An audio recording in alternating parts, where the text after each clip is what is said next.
ficou bom, melhorou, melhorou. Então, gente, primeiro, Léo, obrigado por ter aceito o nosso convite. Então, a ideia de convidar o Léo, além de um super chefe, com talentos, né, inenarráveis, assim, até minha mulher francesa, quando comeu no restaurante dele em Belo Horizonte, falou: nossa, estou impressionadíssima como que um brasileiro cozinha assim, com ingredientes brasileiros e tal. Eu falei: deixa de ser snob, parisiense. Mas o Léo, além de ser um super chefe, um excelente amigo. A gente se conhece desde que a gente tem 1 mês de idade, crescemos juntos, vivemos juntos Desde e que somos você grandes tem 1 mês de amigos. idade. Desde que você tem... Eu tenho 1 mês de Isso, idade, porque você isso, tinha isso. nada. Você vai fazer 40 antes, tá? E então, quando a gente estava olhando os projetos da Demo e vimos que tinha um projeto com relação à cozinha e a ingredientes, eu falei: não, vamos chamar o Léo, que eu acho que vai ser legal ter um toque que é um pouco... Tinham 2 motivos que eu queria chamar o Léo. Um era esse, e o segundo era o que, na verdade, o Léo fez o Cozinhando com Paixão. A gente vai falar mais disso na medida que a gente for evoluindo, mas basicamente eu achei uma conexão legal de tecnologia com cozinha super tradicional. Ele tem, né, o Léo tem 4, 5 restaurantes, Léo, hoje em dia. 10 que eu abri mais 5 agora, mas 5 são 5 pequenos, do então não mesmo. conta. 5 do mesmo. Sim, do mesmo. Então, e aí quando começou a pandemia, o Léo já estava, né, sendo super reconhecido e tal. Eu vou tentar fazer uma introdução breve, assim, mas o Léo era médico, virou chefe de cozinha, os restaurantes dele estavam bombando, estão bombando ainda, e aí a forma como ele conseguiu lidar com a pandemia foi muito legal e muito digital. Tá? Então, basicamente, foi Cozinhando com Paixão e o que ele fez com o Instagram dele, que a gente vai falar um pouco mais disso, mas a ideia aqui é de bater um papo mesmo entre amigos. É como se eu e ele estivessem batendo um papo sobre cozinha e tecnologia e como que os dois podem se encontrar. Eu acho que se você quiser falar um pouco mais do seu percurso até chegar onde a gente está, não que ninguém contasse com uma pandemia global no meio do caminho, mas vamos lá, como que você chegou até aqui? Olha, Pedro, então, quando eu fui fazer vestibular, você lembra, né, que a gente foi para a faculdade e não existia a opção de ser cozinheiro profissional.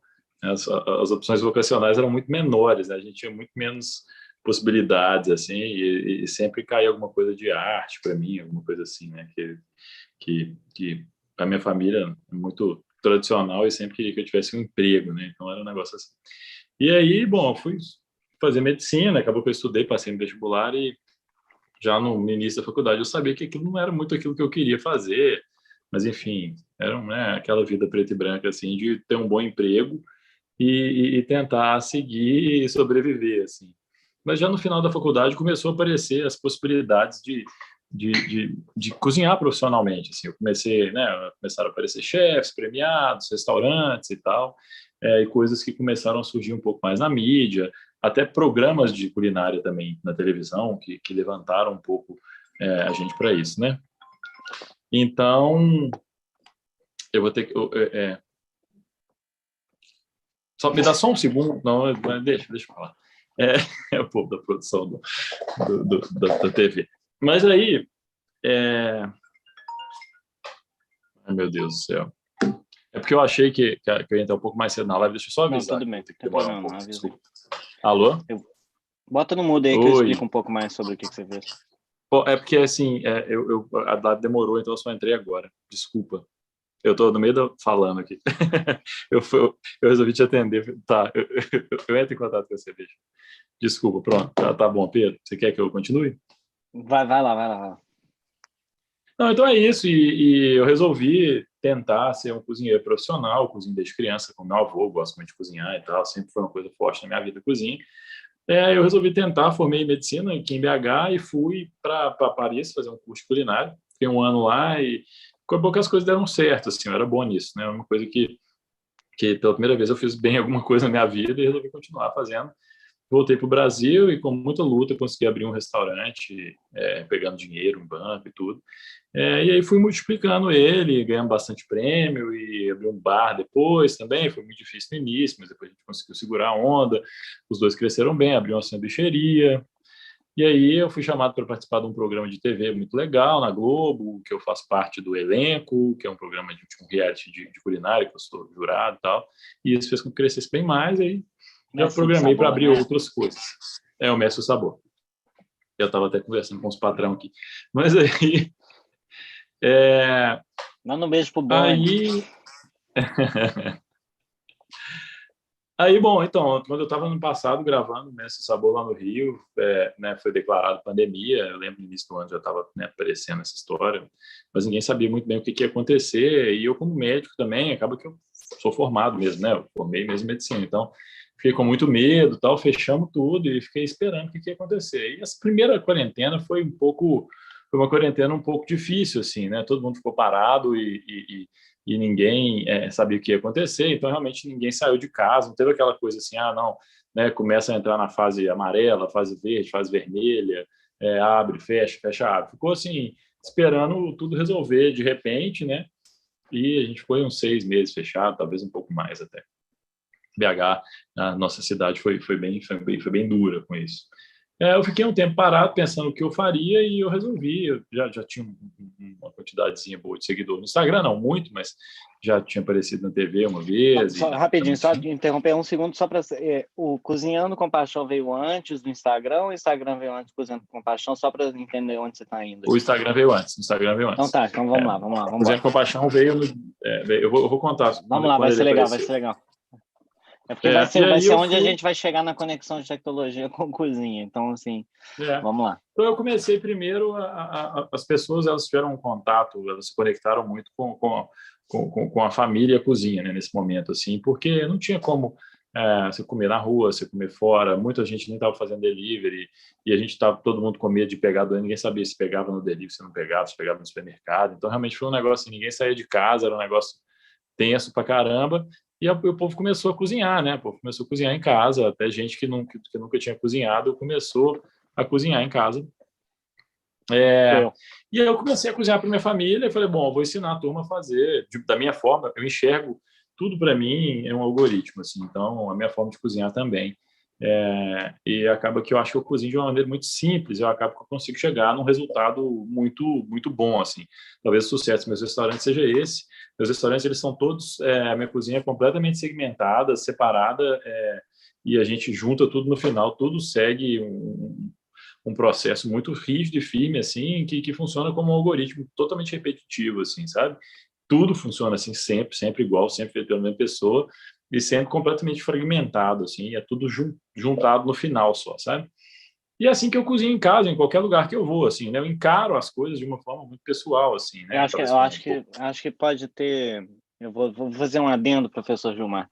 É, eu acho que bom, só para lembrar aqui, quando eu era fotógrafo e o Léo era médico, ou seja, antes de eu tocar o Levagon e antes do Léo ser cozinheiro, eu lembro da gente fazendo jailbreak do iPhone 1. Quando saiu o iPhone 1, a gente lá no meu estúdio, tipo, os dois lá nerdeando para fazer o jailbreak e instalar uns aplicativos de graça e tal.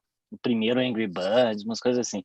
Mas Porque assim, não tinha aplicativo também, né? não Não tinha tinha, nem não App tinha. Store, né? Só tinha pirata. E aí você tinha que jailbreak para conseguir. Então, assim, era isso para explicar que eu sempre achei que a forma algorítmica do Léo interpretar a cozinha e iterar na cozinha dele e tal, eu acho que vem do tanto de Star Wars que a gente viu, do tanto de Super Mario Brothers que a gente jogou, do tanto de jailbreak que a gente fez em telefone. É, Acho que é tem. matemática, né, cara? É matemática, é Não tem jeito, matemática.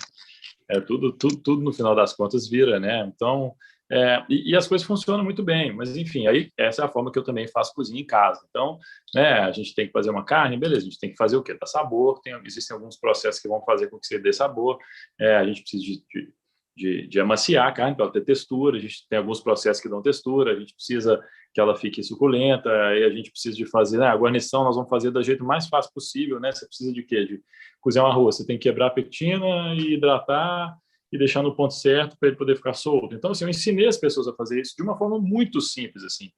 E eu mostrando, realmente as pessoas me enxergavam como um chefe de cozinha muito sofisticado, pelo fato de eu ter, né, nesse ano eu já tinha ganhado o prêmio de melhor chefe de Belo Horizonte durante 6, 5 anos consecutivos, já desde que eu tinha aberto, já ganhei muito prêmio, tinha ganhado prêmio até de chefe do Brasil, cheguei a ganhar, foi a primeira vez que veio para Minas. Então, realmente, o restaurante foi muito, muito premiado também. Então, o povo sempre me via como não, o cara que faz umas coisas. E eu comecei a fazer arroz com feijão, frango com quiabo, e o povo começou a replicar, assim, assustadoramente. Assim, meu Instagram, ele entrou num loop de crescimento absurdo. Eu tinha mais de 500 marcações diárias e eu Não, subia foi uma 2, coisa. 3 mil por dia, assim. Eu lembro que Era uma na loucura. época Era uma loucura. eu falava com o Léo que estava espalhando mais rápido do que a própria pandemia, assim, foi uma coisa absurda. Ele já estava na TV, ele participava do Mestre do Sabor na Globo e tal, mas quando ele começou a fazer isso, e eu que, assim, acho legal cozinhar, mas nunca tinha tido a paciência, sabia fazer umas 5, 6 coisas que eu gostava, mas nunca tinha tido a paciência. E aí ele começou a postar e eu, trancado em casa com criança, também comecei a fazer todo dia. Então, né, e assim, é aquela assim, você lê uma receita de panqueca americana no site, só que você não conhece a pessoa, você não confia muito, você vai ver uma segunda receita, aí você vai ver uma terceira, você fala, putz, será que eu tinha que usar menos farinha? Será que não?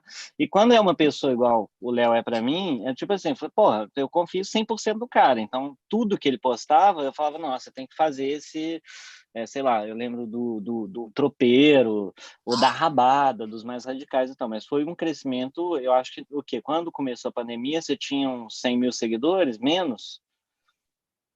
Tinha uns 100 mil, mais ou menos. Eu cheguei a 100 mil, eu acho que na época da pandemia. Da pandemia, Aí eu acho. Você depois, tinha uns quando... 60, 70 e de repente, tipo, crescia assim, absurdamente. Igual, maior do que os números da pandemia. Ó, número de casos, tá? Não número de mortes. Que horror essa analogia, mas bom, vocês entenderam a ideia. Mas era assim, era muito doido. E o que eu fazia era exatamente isso.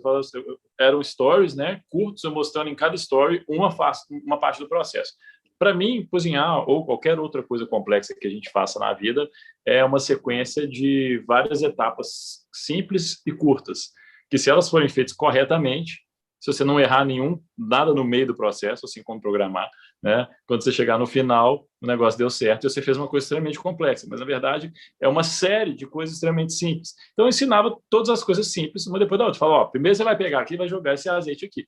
Beleza, acabou. Agora outra coisa. Agora abre outra história. Agora você vai pegar e jogar a cebola em cima do azeite. Beleza, abre outra história. Agora você vai colocar o frango aqui. No final, você chega numa complexidade que a pessoa fala, não é possível que essa coisa complexa assim é tão fácil de fazer, né? Então as pessoas realmente se engajaram muito e aí cresceu, né? O negócio foi muito bacana mesmo, assim. E teve a história do pão de queijo, que eu acho que foi o primeiro boom que deu, que eu ensinei a fazer um pão de queijo que leva 3 ingredientes, é muito simples, todo mundo consegue fazer, dá muito certo. Então, assim, as pessoas realmente engajaram num ponto que, né, que virou até meme, assim. Enfim, a gente já estava fechado há um tempo e já, né, estava acabando os auxílios do governo, a gente tinha que pagar os nossos cozinheiros e garçons, etc., e para poder manter as empresas abertas. E aí eu pensei, bom, eu quero, né, fazer a minha comida, mas eu não tinha, né, experiência de delivery, e delivery também não era um negócio que estava muito em alta, né? Esse ano o delivery está super em alta, né? Tanto é que agora a gente está lançando vários deliveries diferentes No e começo cada a um gente mais passava diferente. álcool no entregador, né? No comecinho Pois era é. aquele desespero, tá? E fogo. Aí, agora, enfim, aí eu falei, pô, eu quero fazer, mas eu quero fazer uma coisa de muito alto nível para a turma que, pô, já está de saco cheio em casa há 4 meses sem sair, ninguém aguenta mais, né? Então, pô, aí eu criei, né, aquele nomes com trocadilho, né, Cozinhando com Paixão, pelo meu sobrenome, para as pessoas fazerem em casa uma comida junto comigo. Surgiu depois uma conversa com uma amiga muito querida. Falei, não sei se eu faço ou não faço, fazer alguma coisa para o Dia dos Namorados. Não, faço sim, não vou fazer. Não, então vou fazer. Pum, soltei o negócio pelo simples. Já criei e falei, beleza, eu sou assim, eu crio, eu vou lá, faço um puta de um cardápio, penso na estrutura, penso na logística, crio e boto à venda. Aí eu ligo para minha equipe, falei aqui, nós vamos ter que preparar 200 kits com cada um, com tipo 30 itens dentro, para as pessoas finalizarem em casa. Aí liguei para meus garçons, nós vamos ter que entregar isso. E aí, porra, foi uma loucura, né? Um trabalho para caralho e tal. E o negócio foi Peraí, crescendo muito, rapidinho. assim. Porque E realmente... você passando perrengue com o formulário. Não? O que você fez? Você fez um site meio MVP, né, e tal. Cara, o que rolou foi o seguinte.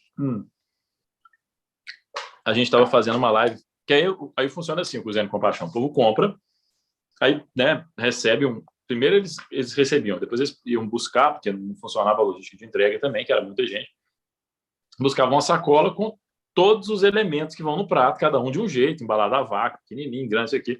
Uns tinham que esquentar, grelhar, o molho aquecia, os negócios, depois montava o prato todo e ficava igualzinho o prato do Gluton. E eu fazia isso numa live junto com as pessoas, e as pessoas comiam um menu degustação, aí dois snacks, entrada, prato, sobremesa, a gente fazia tudo junto. De vez em quando eu fazia drink, uma porrada de brinde, porque eu conseguia com as marcas para dar uma porrada de coisa, todo mundo ganhava coisa para caramba, então era muito legal. Ainda faço até hoje, assim, né? Não tem essa demanda tão grande, porque chegou ao ponto da gente vender em 12 minutos, a gente vendeu 550 kits, e só não vendeu mais rápido porque o site não aguentava.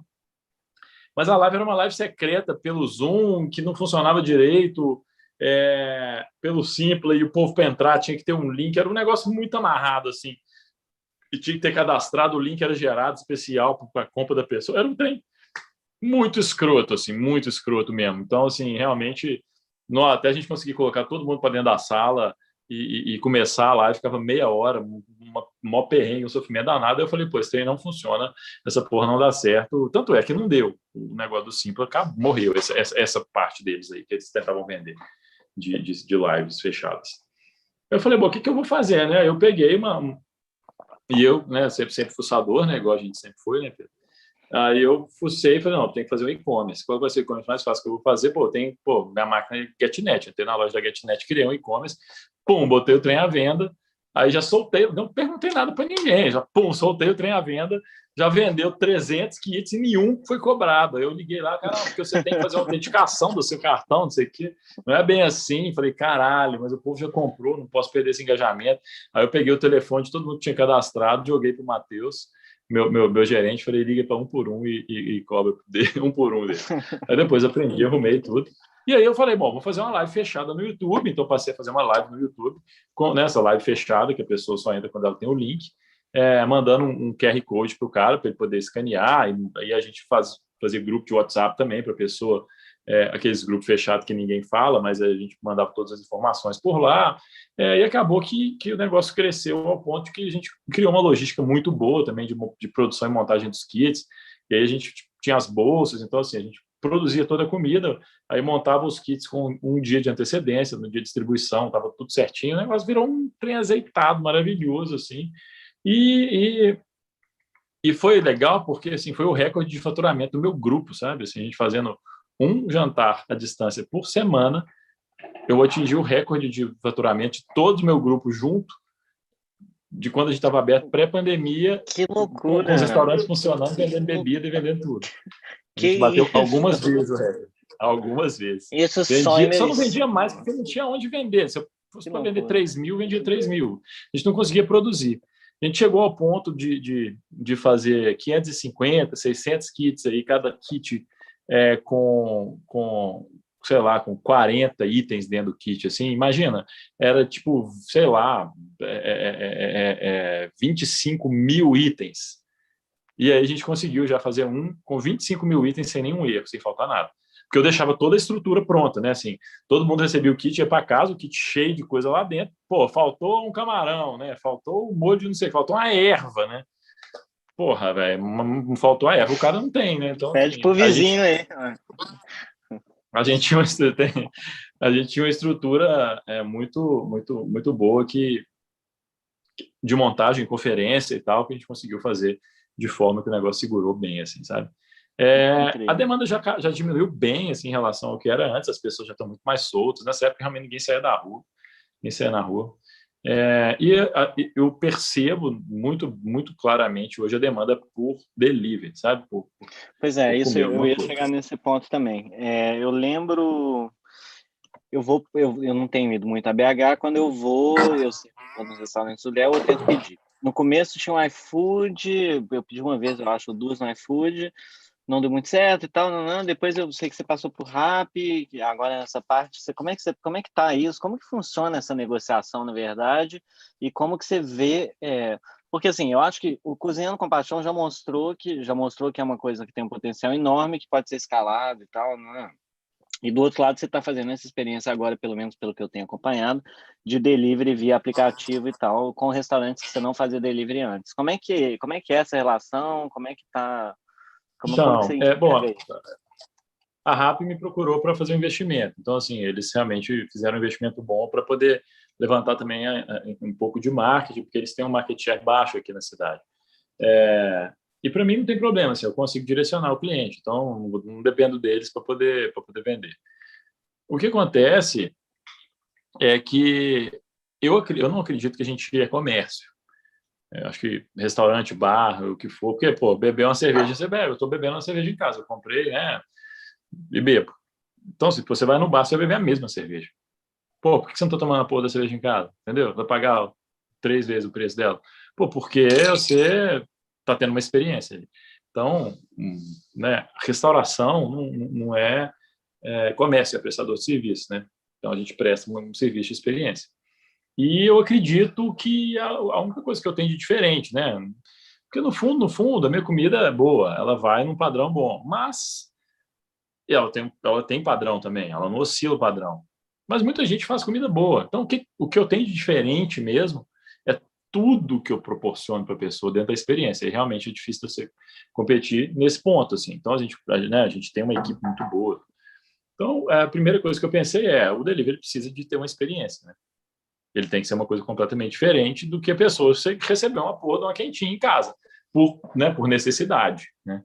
Então, assim, eu fiquei aí 3 meses desenvolvendo embalagem e montagem para poder, e claro, o cardápio também, para poder chegar no ponto de fornecer uma experiência, assim. Aí eu primeiro abri o delivery do Nicolau, que é mais barato, mais acessível, que a gente fornece os petiscos legais de bar para as pessoas, uma comida mineira, assim, feito de uma forma muito, muito precisa e delicada, mas com preço, né, não tão caro assim. É mais caro do que um restaurante normal, assim, de mexido, restaurante mais popular, mas ainda assim mais barato do que os outros restaurantes mais sofisticados. Mas vai tudo. Eu acho muito importante a comida não ser mexida, então ela ser separada, segmentada é muito importante. Então a gente conseguiu chegar num ponto bom, sabe, nesse packing assim do Nicolau. E aí o do Gluton vai começar agora, essa semana. E aí, o Gluton ele O entra, que aí Gluton, o já Gluton é um pouco mais fino, é um pouco é um mais restaurante mais sofisticado, cozinha. mais caro, o mais premiado, que ganha todo ano o melhor restaurante da cidade e tal. Então, assim, realmente precisa de ser uma experiência única, né? Então, assim, desde o coquetel que vai eu consegui patrocínio também, então você vai pedir um coquetel, né? Vamos falar, você vai pedir, sei lá, um old fashion. Você vai ganhar um copo bonito, bisotado, lindo, assim. Você vai vir um gelo absoluto, perfeito, embalado a vácuo, dentro do isopor para você. Vai vir a base do old fashion feita na hora e colocada dentro de uma garrafa bonita com uma etiqueta, com um rótulo bonito feito pela gente. Vai vir a guarnição, que é uma laranja aromática, não sei o quê. Tipo assim, se você pedir um Negroni, por exemplo, o seu copo ele sai defumado já. A gente defuma o copo, embala o copo defumado dentro de um plástico. Você chega em casa, o copo tem fumaça dentro dele ainda. Quando você Nossa abre, sai a Senhora. fumaça do copo, isso Aqui mostra o seu são cliente. meia-noite, Então, já assim, deu até água realmente. na boca aqui. Entrega em Paris? Não, tô Então, assim, aguando aqui, você tá falando, eu tô aguando. e aí, pô, se for um coquetel shakeado, você vai receber uma garrafa com parte do coquetel dentro, o gelo de shakear o coquetel e o gelo que vai no copo que você vai usar. E vai, claro, tudo muito bem explicado, é muito simples de finalizar. E a nossa comida, ela vai, assim, completamente fechada. O packing dela, assim, também é quase uma embalagem de iPhone, assim, né? É uma caixa muito bonita, é uma caixa 100% reciclável, toda de papel. A gente só usa embalagem de papel, porque tem muito plástico em delivery. E ela tem um cheiro muito bom, o papel também, sabe? Não é aquele plástico com cheiro de plástico. Então, assim, toda a experiência. E ela é totalmente fechada. E essa já é mais ou menos parecida com uma caixinha de joias, assim, sabe? Só Tem uma parede para grossa, dobrada, tampa grossa. Umas marcas metálicas, assim, né? Tipo a marca Gluton, Nita, em Hot Stamp. E puxar um dentro da pouco, só, caixa. peraí, Léo, rapidinho, só para puxar um pouco uma curiosidade, antes que eu esqueça de perguntar, de alguma forma, você usa esses dados, a quantidade de coisa que está saindo de uma coisa e tal, a diferença do tanto que o povo pede isso e não aquilo, o que dá certo, o que A não gente dá, usa assim, muito dado. Isso não tanto, porque eu consigo manipular muito esses dados assim, né, com marketing. Os dados que a gente usa mais são os dados de tempo, assim. Por exemplo, a gente fez a RAP alterar uma parte da plataforma dela, que era a gente escolhia o tempo de preparo do prato quando o cliente pede. E o mínimo era 10 minutos. Mas a gente consegue fazer em 5, porque a cozinha é um monstro, assim, né? Pô, a cozinha da estrutura mais de equipe mais treinada de todos para a gente fazer uma quentinha. Então, assim, realmente a gente consegue fazer com uma velocidade muito grande. Então, eles mudaram a plataforma deles e aí a gente tem todos os dados do que a gente usa em cima do nosso delivery, do tempo que demora, o que a gente pode fazer para melhorar o tempo, como que a gente vai fazer para poder ampliar a nossa área. No delivery, por exemplo, da minha pizzaria, da Popolari, a gente tem uma produção central de massa e distribui a massa por 5 dark kitchens. Então, são 5 pontos de distribuição. A gente entende perfeitamente aonde chama sai Dark cada Kitchen, pizza. isso? É uma dark kitchen, né? É um restaurante que não uma cozinha existe que um assim, restaurante não fechado. abre. Pode crer. Só para delivery e a gente estudou muito bem o mapa da cidade para poder estruturar. Existem algumas dark kitchens que têm um poder menor de produção e algumas que atendem uma área com maior demanda, que a gente tem mais estrutura e mais funcionário. E 2 delas que realmente têm um ticket médio muito alto, que a gente observou que a gente tinha possibilidade, pelo ticket médio que a gente trabalhava, a gente observou que a gente tinha possibilidade de aumentar a venda e criou uma segunda marca, premium, para poder vender uma pizza que custa o dobro do preço e usa a mesma massa, só que ela usa toppings muito mais caros, para as pessoas comprarem pizzas que são mais sofisticadas, porque esse povo procura algo um pouco mais Mas sofisticado. essa decisão ela partiu do dado? Ou ela foi Partiu do baseada? dado de ticket médio e consumo. Que E doido. aí o que a gente faz é fechar a mais barata às vezes para poder jogar na mais cara, para a gente poder aumentar a nossa venda. Né? A mais cara não é a mesma pizza, ela realmente usa produtos muito mais caros. Sim. Mas acaba que a gente consegue, se você trabalha com a mesma margem, como você vende uma mais cara, você vende muito mais, né? Você tem muito mais retorno. Então, o objetivo sempre é esse, assim, a gente analisa os dados dessa forma, sabe? Então, eu tenho 2 perguntas, na verdade, eu vou tentar juntar elas em uma, mas eu não sei se eu vou conseguir. A primeira, na verdade, sempre quando eu via motorista de Uber dirigindo Uber e tal, eu ficava pensando, tipo, putz, será que esse cara se liga que ele está treinando a obsolescência dele? Será que ele está ligado que ele está treinando a Uber a tornar ele completamente obsoleto?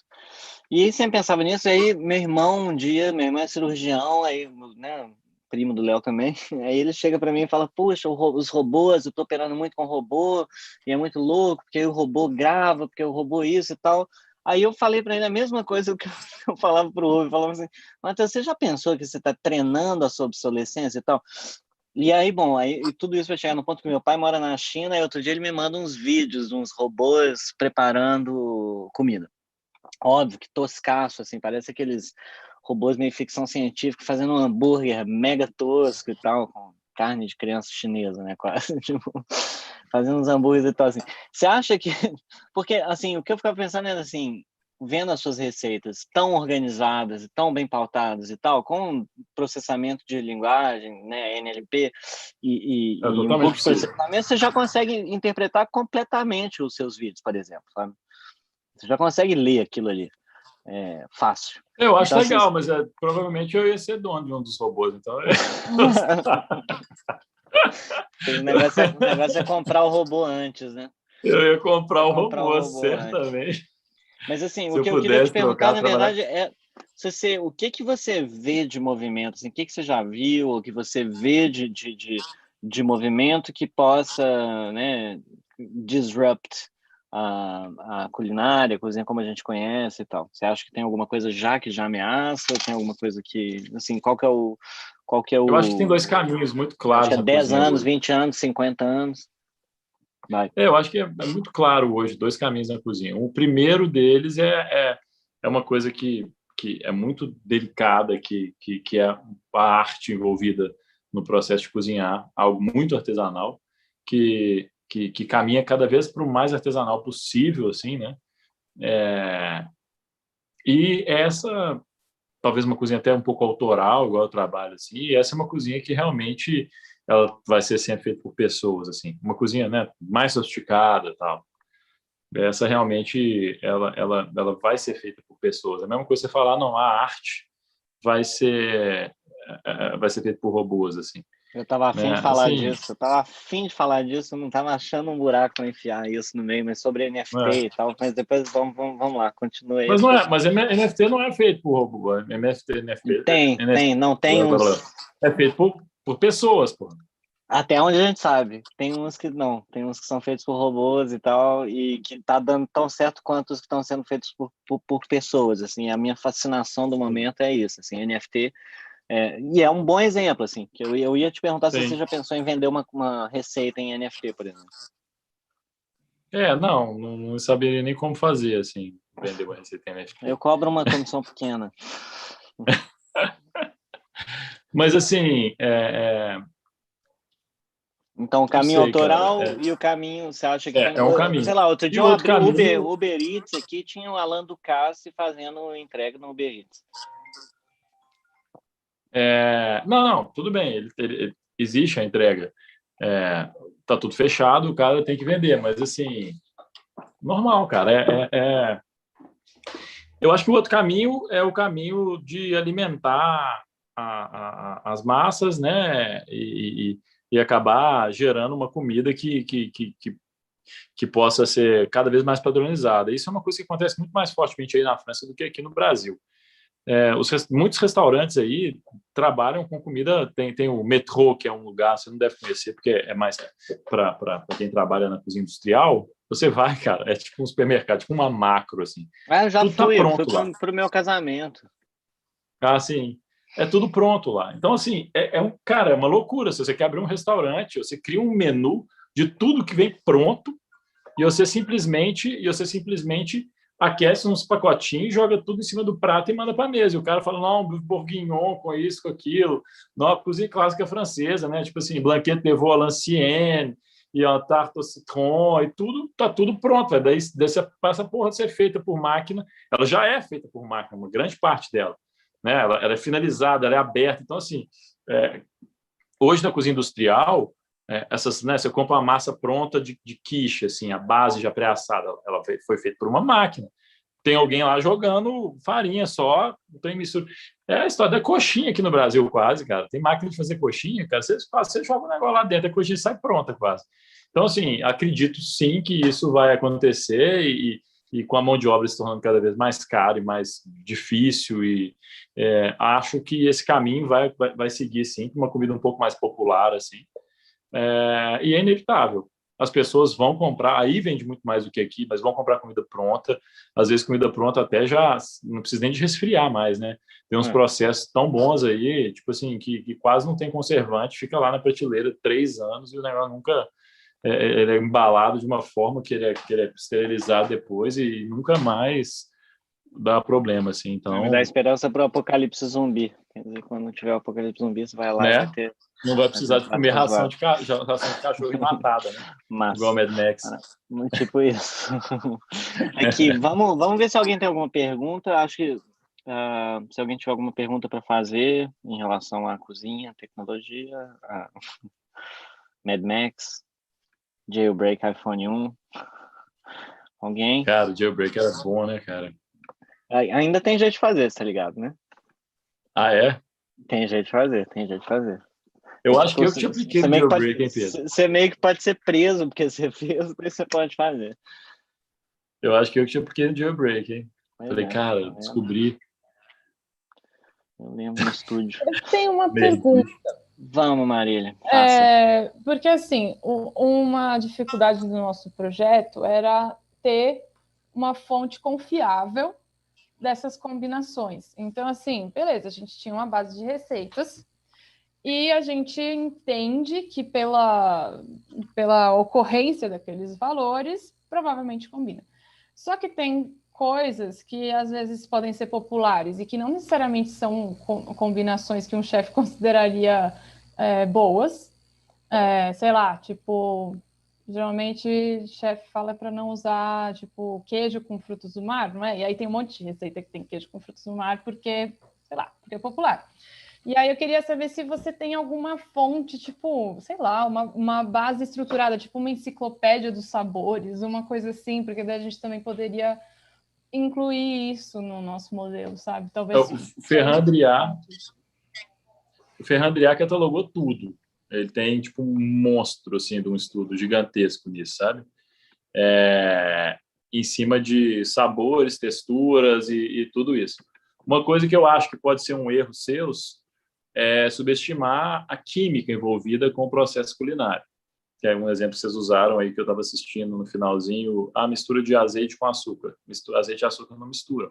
Então, assim, é impossível você fazer uma mistura de azeite e açúcar, a não ser que você use alguma outra coisa para poder gerar uma emulsão. Eu acho que isso não estava no modelo, né? Isso era o que o Gia estava falando. Como que a gente descobre se funciona ou não, né? Acho que não. Mas, assim, talvez a parte química seja muito importante, talvez mais importante que vocês imaginam, assim.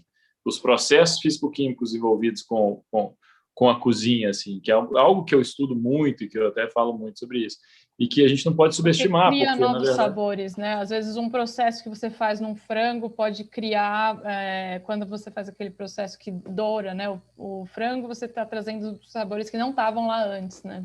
É a reação de Maillard, né? Uhum. Então, não só ele, mas todos, né? São coisas que são tradicionais já, naturais, né? Entendi. Da culinária e que são desejáveis. A gente procura esse sabor, a gente cresce comendo isso. Mas não só esses processos assim que são realmente mais difíceis de serem realizados, assim, mas eu acho que também a parte química mesmo, que algumas coisas não vão conseguir ser associadas sozinhas, assim. Agora é engraçado porque eu pessoalmente, a minha forma de trabalhar com culinária, de criar também às vezes, eu penso nos sabores e eu meio que entendo como vai ficar assim, a mistura deles. Eu acho que pelo fato de eu ter me exposto tanto, né, de ter trabalhado tanto com eles, ter provado tanto, chegar num ponto que eu imagino como vai ficar uma mistura de algo e fica mais ou menos exatamente do jeito que eu queria mesmo. Você fez exatamente o que os nossos usuários não querem fazer, que é fazer todo o processo de experimentação na raça. Não, você experimenta tudo ao longo de uma vida, né, como cozinheiro. Mas a máquina né? pode fazer, aí que tá. É isso que é muito louco, na verdade, que se você, por exemplo, olha só, vocês estão falando, eu estou pensando, se você cruza, se você alimenta o seu modelo, tá, de informação de composição química e educa ele em relação às combinações químicas daqueles ingredientes, né, daquelas composições, e cruza os dois modelos, já tem uma coisa. Se você cruza isso com mais uma outra base de, sei lá, pratos mais vendidos, ou combinações mais vendidas de 50 mil restaurantes. Pronto, você já começa a limpar. Isso eu acho muito possível. Mas se você for chegar no ponto de querer fazer uma cozinha um pouco mais artística e talvez inesperada, assim, né, eu acho um pouco mais difícil. Por exemplo, lá teve um episódio do Mestre Sabor do ano passado que o meu time, a gente tinha fazer um menu inteiro usando vísceras. Então, são 3 times. Aí o povo fez, né? 2 entradas e um prato, tal. O meu time, eu inventei uma torta de chocolate com fígado de galinha. E o recheio da torta era uma massa de fígado de galinha que eu compreendi perfeitamente o sabor que ela teria, assim. Muito parecido com foie gras. Você contou para o povo que era isso? Não, o Claude que provava. Na hora que ele provou, ele percebeu imediatamente. Ele percebeu imediatamente que era e ficou louco. Ele falou, gênio, que genial, ficou louco. Porque ficou bom. Porque essa mistura fez sentido total, assim, né? Eu direcionei as especiarias que eu precisava, né? Pimenta da Jamaica, essa coisa toda, né? Tipo assim, levou até cebola a coisa para poder realmente perceber o gosto. Bastante bebida, né? Tinha bastante vinho do Porto, tal, para realmente ficar com um gosto de fígado, mas era meio quase uma ganache de fígado, assim, era uma mousse muito leve, com muito creme e tal, e em cima com chocolate bem amargo e com um figo bem maduro em cima e embaixo uma massa de biscoito. Então, assim, era bem doce, a gente colocou açúcar ainda e um pouco de sal também, para poder perceber, mas era uma sobremesa muito boa, assim. Então, difícil uma máquina chegar nesse ponto, eu acho, pela situação toda, assim, sabe? Assim, o que eu falo, assim, a gente trabalhar com cozinha autoral, ela chega, o que mais a gente procura é o ápice do inesperado, assim, talvez, assim. Agora, para você poder fazer combinações que agradam, porque isso aí vai, né? Isso foi cozinhado para um chefe de cozinha comer. Isso não é uma coisa que você colocar num cardápio não vai vender, né? Você tem que obrigar uma pessoa a comer uma coisa dessa, né? Então, no menu de degustação muito conceitual, por mais que a coisa seja boa, ninguém vai ter coragem de pedir. Então, no menu de degustação conceitual, você obriga a pessoa a comer. Ela está lá pagando caro, ela vai comer, porque o chefe mandou e ela gosta. Então, assim, eu acho que ela gosta. Esse algoritmo funciona muito bem para uma coisa mais comercial e que vai dar mais dinheiro mesmo, que é agradar as pessoas, não só no paladar, mas também na cabeça, na ideia, assim, para elas gostarem do que elas vão pedir. Muito legal, muito bacana. Pessoal, vocês têm alguma pergunta a mais? Vamos fechar. Eu fico curioso, assim, toda vez que eu faço um talk e tal, que eu converso dessas coisas assim, gravado, eu fico pensando, falo, putz, eu quero tanto ver isso daqui a 10 anos. Tipo assim, tipo, quero tanto ver isso daqui a 10 anos para ver, tipo, umas máquinas mega chefe de cozinha, ou o contrário, para ver o que está acontecendo. É igual roupa, né, cara? A gente sempre achava que a gente usava umas roupas, tipo assim, super futurista, e a gente usa cada vez mais algodão, roupa, tipo assim, orgânica, né? Cada vez mais orgânica. Eu ia falar... Oi, gente, tudo bem? Eu tô achando muito interessante. Eu não sou do grupo de data, eu fiz web, mas eu venho da gastronomia e trabalhava com restaurante, depois fazer gestão de restaurante, então foi bacana escutar. E a tendência, a gente fala, né, daqui a pouco vai estar tudo automatizado, lógico, acho que muita coisa vai estar, mas eu acho que tem essa tendência, né, agora eu estou saindo da gastronomia, mas os lugares que eu estava trabalhando é essa tendência do artesanal, né, então a gente tem... Eu acho que tem... cada vez mais voltando, e eu fico feliz que não sejam só máquinas executando tudo isso, mas claro, em larga escala, tem muita industrialização. Não, mas eu acho que tem um meio termo entre os dois, assim, eu acho que a gente fala em entender isso, acho que o próprio Levagon entendeu isso muito bem, assim, a gente deixa o computador fazer o que o computador faz bem e deixa o humano fazer o que o humano faz bem, assim, e eu acho que na cozinha, até agora, o humano faz tudo muito bem, mas eu acho que tem algumas coisas que o computador faria muito bem também, e que essa união pode ser... Tem umas máquinas de expresso, tem umas máquinas baristas que são bizarras. São melhores que 95% dos baristas, assim. Bizarro. É bizarro. Mas é isso, assim, tem umas coisas assim, quando o expresso é um processo que você tem que manter a temperatura e tal. Coquetel, você mistura os trem que já estão prontos, cara. É, tipo, muito pouco ingrediente. Pô, você faz uma máquina de coquetel. Mas fora a pandemia, a delícia de sentar num balcão, que é o que eu estava falando, que é vender a experiência. Não fala isso. É gatilho. Olha o gatilho. Aqui na França anunciaram. Para com isso. Mas acho que tem, assim, e o negócio sobre os robôs fazendo arte, por exemplo, teve esse boom de NFT, né? Com um amigo em comum, meu e do Léo também, que está numa empresa que ontem eles levantaram 350 milhões de dólares hoje, uma valuation de 2 bilhões, porque eles lançaram um NFT com a NBA, tipo, tá popularizando o blockchain para gente que nunca soube nada de blockchain.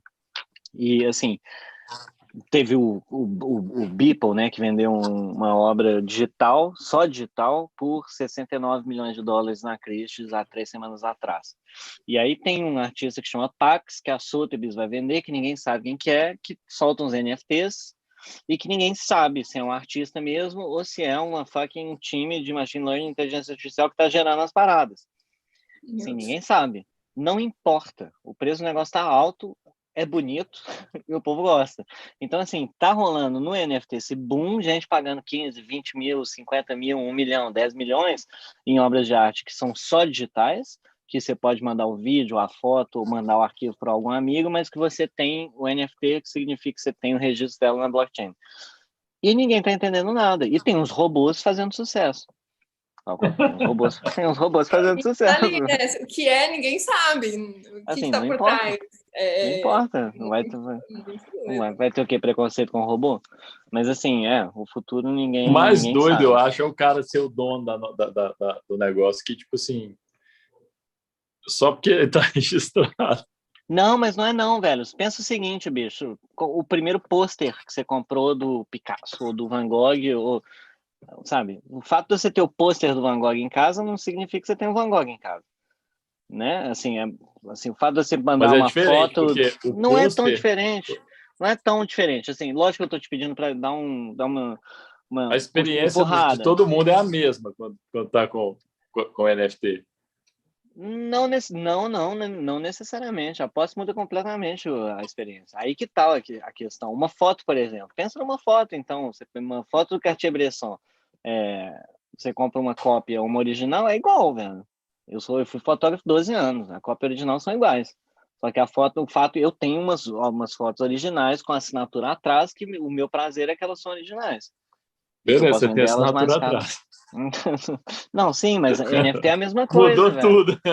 Mas NFT é a mesma coisa, NFT é assinatura. O que é louco de NFT é que traz para o mundo digital uma coisa que nunca se teve, que é posse.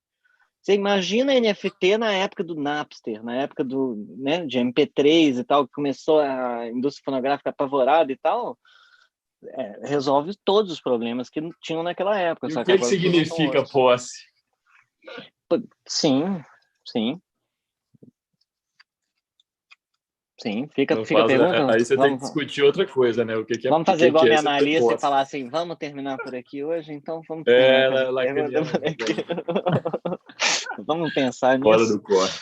Uai, bacana Pensa demais. no que é posse. Não, você Fica a sabe que eu pergunta posso no ficar... ar. Tipo isso. Você sabe que eu posso ficar a noite inteira batendo papo. Eu nem falei nada do mundo ser uma simulação, do bife do Neo, comendo o bife dele e tal. Que eu tenho cada vez mais certeza, mas que o Elon Musk fica me dando... Não, pô, cara, não, porque antes os caras falavam assim, não, o Pedro é doido, Pedro acha que a gente mora numa simulação. Aí o Elon Musk vai falar a parada, aí o povo vem falando, Pedro, você viu o Elon Musk falou a mesma coisa que você falou? Eu falei, né, agora eu não sou doido, não, né? Pô. O mais doido que o Elon Musk não tem, né, mas tudo bem. Não tem não, só que o cara faz foguetes pontudos. É. Um amigo meu me contou hoje que ele tá num aplicativo... Foguetes que estacionam, né? Gente, vamos